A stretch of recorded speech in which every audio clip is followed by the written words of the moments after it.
பற்றிக்கொள், சத்தியத்தை நீயும் பற்றிக்கொள், பரிசுத்த வாழ்வை பற்றிக்கொள், நித்திய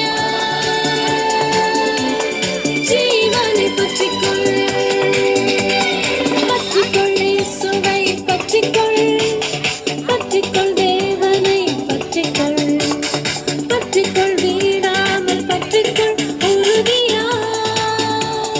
இயேசுவை பற்றிக்கொள், பற்றிக்கொள் இயேசுவை பற்றிக்கொள், பற்றிக்கொள்